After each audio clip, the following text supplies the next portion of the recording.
As many of you know, I was recently denied fellowship with the UUA. As you might imagine, this came as quite a disappointment to me. So I wanted to take this opportunity to look at disappointment and what it means. To begin with, I want to tackle some myths I have encountered recently with disappointment. The first one is about exclusivity. The idea that only some people encounter disappointments. This is simply not true. It is part of the human condition for every human everywhere that each will encounter disappointment, and likely several times in a lifetime. This is an important message, especially in this time of social media, when people only post happy images and make it appear that everyone else but you is having a great life. When you are in the midst of anguish and pain, however, it sometimes feels like you are alone, and you want to ask why you are the one who has to suffer. Too often people are ashamed about their pain and withdraw from others. This is a reflection of our culture of rugged individualism, which has done much harm to individuals and our society. That attitude also leads to the next myth. There are those who think the answer to every difficulty and challenge is to just tough it out. But we are organic beings, not comic book superheroes. Our bodies break under extreme stress, and our minds suffer over time when negative messages are all that get through. There is a saying that says, it takes a village to raise a child. Well, it also takes a village to lift the crestfallen. Now there's a word, crestfallen. It comes from the time when soldiers used horses in battle. It is said that when the soldier was defeated, the horse would lower its head or its crest in shame. That feeling of shame remains attached to disappointment, even though there is rarely such a relationship. Now, I have felt many things in the past month: anger, fear, confusion, pain, anguish, and even hopelessness. But one thing I refuse to feel is ashamed. Fortunately, a lot of you do not subscribe to the tough it out alone adage. That is the true backbone of a religious community. How well we support each other in times of stress and joy. Soon after the news came out about the MFC decision, I received a great deal of letters of support from people from this church, my home church, and other people I had known or come to meet in the past 3 years. I was told that I had touched people's lives through my pastoral support or through my sermons. Some urged me to continue because they saw me as a minister. Some gave me words of reassurance.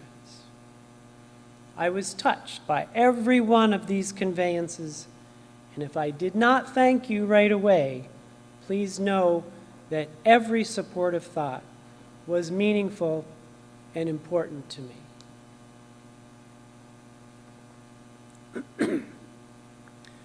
Know that I received each as a blessing, and that your support has made it easier to continue on in this work. Others of you came to my side and talked with me. Having done some of that supportive kind of work, I know how hard it is to talk to someone in pain or despair. We want to help that person. We want to fix that problem for them. It's only natural to feel that way. The only problem is you usually can't fix the problem because the problem is something more complex and more emotional than a broken pipe or an oil filter. There is one way you can help, though, and that is to simply listen and offer support. It's hard at first to think that saying little is a way to help, but sometimes what a person needs the most is just to be heard by someone who truly cares. The third myth that is often repeated is that everything that happens is part of some greater plan. It's part of God's plans, or the universe is unfolding, or our ancestors trying to tell us something. All this implies that there is a path already set for us, and all we have to do is walk it. I believe the universe is full of a vast amount of possibilities and potentialities. A predetermined path would limit those possibilities and not allow room for growth and exploration. Nature provides us the gardens and the grass and the forests, but it is up to us to blaze the trail within them. A corollary to this theory is when someone says something like, this one drives me nuts, when one door closes, another one opens. I understand why people say this, and I graciously accept it when it comes my way, but the truth is that doors don't open by themselves. You have to walk up to them, turn the handle, and push through. Sometimes there is a door nearby, but even more often the doors are harder to find. They may be concealed behind brambles or vines and covered by leaves and branches. They could be hidden up a long hill or in a dark valley. They can be regular size, enormous castle portals or barely visible tiny hatches. They can be surrounded by watery moats or barbed wire or situated far away from where you are. But even before you can go find them, you have to pull yourself away from the door that just slammed in your face. Aye, says Shakespeare, there's the rub. We have to be able to go beyond the roadblock. Those who golf, anybody golf? Aha, you know what a rub is? It's an unavoidable obstacle on the green. In lawn bowling, which was very popular in Renaissance England, it was a nub in the dirt that could make your throw or draw more difficult. To Shakespeare, that rub or lawn defect represented the whips and scorns of time, the oppressor's wrong, the pangs of despised love, the law's delay, the insolence of office, and the spurns that merit unworthy takes. How do we pull away from that closed door and turn ourselves in a new direction? Psychologists tell us the first thing, which is the hardest thing, is to acknowledge your feelings, no matter how painful or agonizing they may be. The first instinct when encountering pain is to avoid it, whether through distraction or denial or an attempt to minimize it. The only way to get over difficult feelings is to go through them. As one of my mentors used to say, sometimes you just have to sit in the muck. Another one of my mentors, a man I called Captain Jack, and he looked exactly like you think, taught me how to sail. But in his lessons, you could hear how sailing was his metaphor for life. On one fateful afternoon, we climbed onto his sailboat on a beautiful, clear, sunny afternoon, set the sails, and headed down the lake, gently guided by a cool summer breeze. But within just a few hours, the entire scene changed as we found ourselves in the center of the lake and the middle of a raging storm that seemed to come out of nowhere. Heavy rain pounded down upon us, and the wind howled as it whipped about and heaved against our boat. I was sent in to bring in the sails so the wind could not take control of the boat. As I battled against the wetness and the cold, I watched as he steered the ship directly into the rising waves. I called out, "What are you doing?" He replied, "The only way to get through a storm is to drive right into it." Sometimes you have to stare into the roaring waves of the storm and just sail into them.